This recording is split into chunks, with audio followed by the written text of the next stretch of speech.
In a previous video titled Upper Cross Syndrome, I addressed the anatomy behind this issue. This video will highlight ways you can stretch the tight muscles caused by upper cross syndrome. Alright, let's focus on the pectoralis muscles, often referred to as the pecs. The pecs include two muscle groups, the pec major and pec minor. This is a good combination stretch to work on both tight pec major and minor muscles. You start by lying on your back and then rotating your lower and upper body in opposite directions by twisting at the hips. Here my right leg is stretched toward the left side and my right arm stretched out. I place my left hand on my pecs about 2-3 inches from my armpit and provide a little pressure downward in the direction toward my belly button. This allows you to get a deeper stretch of that pec minor. Make sure you stretch both sides.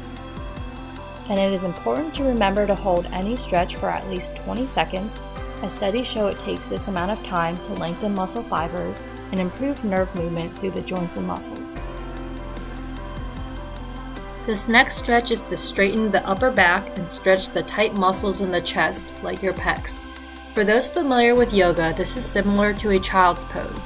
However, typically in child's pose, your butt is down and back is rounded. In this pose, you are going to push your butt up towards the ceiling and think about leaning forward some and pushing your chest into the ground. This straightens out that upper T-spine. You can have your forehead on the ground, or you can turn your head to the side if it's more comfortable for you.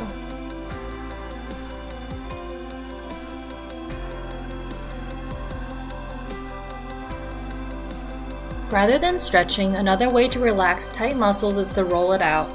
Many people use foam rollers, however, I like using a ball for the head, neck, upper shoulders, and upper back because it is a difficult area to isolate.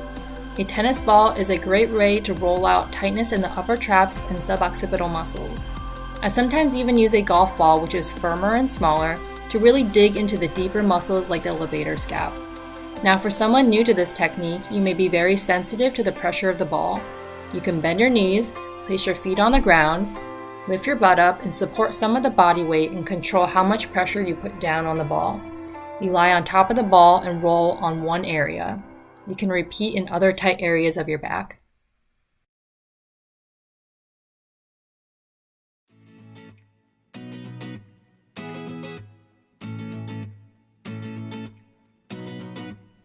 This is one of the best stretches I have for tight pecs. Now you need a TheraBand, really any resistance will do. You can find these at Walmart, Target, or Amazon. Generally speaking, the darker the band, the more resistance there is. So yellow has less resistance than blue. You step onto the band with both feet and have both ends of the straps in your hands. And then stand up straight, keeping your elbows straight as well. Choke down on the straps if you need more resistance. The resistance is basically pulling your arms down toward the ground, stretching your pecs, in a muscle group called the transversus thoracis. Now the transversus thoracis muscles are not typically muscles we talk about strengthening, but they can become tight. You will feel them stretching when you do this exercise while taking some good deep breaths in and out. After you finish the stretch, you will feel how loose your breastbone, also known as the sternum, feels. This is one of my favorite stretches. This next stretch focuses on the sternocleidomastoid muscle, also known as the SCM. This muscle resides in the side and front of the neck, which becomes tight with upper cross syndrome. You can do this sitting or standing. You tilt your head to the right and then back towards the back wall a little.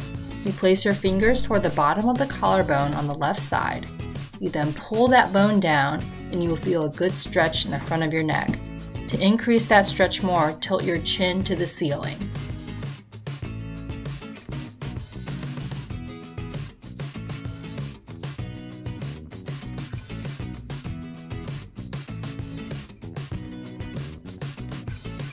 This next stretch works on tight levator scaps, which is a result of the constant rounding of our shoulders. I start by placing my left arm behind my back. I look down toward my right armpit. I then place my right hand on top of my head and gently pull the back of my head toward that right armpit. Be sure to relax the right shoulder by keeping your shoulder away from your ear, and just focus on using your right forearm and hand to do the gentle pulling. Also make sure to relax your left shoulder. shoulder away from your ear. Repeat on the other side. Now, I really like this one because it is a combination stretch, which not only stretches multiple muscles at one time, but also magnifies each stretch when combined. The scalenes are comprised of 3 muscles, a front, middle, and back portion, called anterior, middle, and posterior. This muscle is often a culprit with poor head and neck posture and related pain. To stretch it, you need a doorway. Many people know the doorway stretch for the pecs. However, by side bending your neck while in this stretch, you get a great pec and scalene stretch. So here I start in a doorway, place my hands on the side of the frame. I step 1 foot forward about 12 inches. I then tilt my right ear to my right shoulder. At the same time, I'm thinking about pushing my left shoulder downward towards the ground. I hold for 20 seconds, repeat, and then do the other side. Though not necessary, you can switch feet if you want. So this video covered upper cross syndrome, which includes tight and weak muscle groups due to poor posture. We highlighted the tight muscles in this video. My next few videos will focus on how to strengthen the weak muscles from upper cross syndrome, as well as a video of my favorite high-intensity exercises. Be on the lookout.